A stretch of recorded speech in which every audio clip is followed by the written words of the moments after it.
కల్కి 2 అసలు కథ ఇదేనన్నమాట. ఇక నిర్మాత అశ్విని దత్ ఇటీవల కల్కి 2 గురించి ఆసక్తికరమైన విషయాలను పంచుకున్నారు. నాగశ్విన్ దర్శకత్వంలో వచ్చిన కల్కి 2898 ఏడి తెలుగు సినిమా చరిత్రలో ఒక బిగ్ రికార్డ్ అందుకున్న విషయం తెలిసిందే. ప్రభాస్ ప్రధాన పాత్రలో నటించిన ఈ సినిమా విడుదలకు ముందే భారీ అంచనాలు ఏర్పడి విడుదల తర్వాత బాక్సాఫీస్ వద్ద సంచలన వసూళ్లను సాధించింది. 1000 కోట్లకు పైగా గ్రాస్ వసూళ్లు రాబట్టి తెలుగు సినిమా గర్వకారణంగా నిలిచింది. ఇప్పటికే కల్కి 2 సీక్వెల్ పై అఫీషియల్ అనౌన్స్మెంట్ రావడంతో ప్రేక్షకులు ఎంతో ఆసక్తిగా ఎదురు చూస్తున్నారు. ఇక నిర్మాత అశ్విని దత్ ఇటీవల కల్కి 2 గురించి ఆసక్తికరమైన విషయాలను పంచుకున్నారు. సీక్వెల్ కథ 3 ప్రధాన పాత్రల చుట్టూ తిరుగుతుందని ఆయన తెలిపారు. ఈ పాత్రలు ప్రభాస్, కమల్ హాసన్, అమితాబ్ బచ్చన్ లకు సంబంధించినవి కావడంతో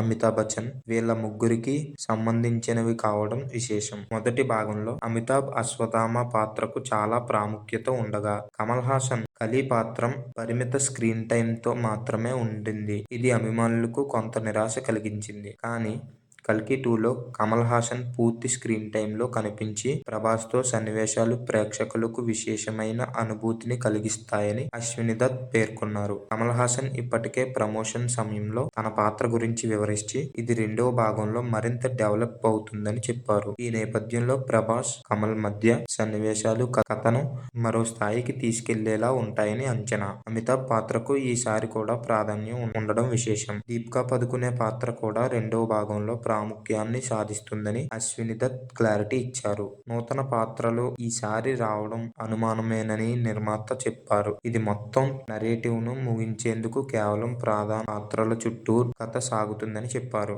సెకండ్ పార్ట్ 2026లో విడుదల చేయడానికి ప్లాన్ చేస్తున్నట్లు అశ్విని దత్ స్పష్టం చేశారు. కల్కి 2 కథ, నిర్మాణ విలువలు, సాంకేతికతతో మరోసారి ప్రపంచ వ్యాప్తంగా తెలుగు సినిమాకు గర్వకారణంగా నిలిచే అవకాశం ఉంది. ఇక ఈసారి బాక్సాఫీస్ వద్ద పార్ట్ 2తో 2000 కోట్లు రావడం గ్యారంటీ అనేలా మేకర్స్ ప్లాన్ చేస్తున్నట్లు సమాచారం.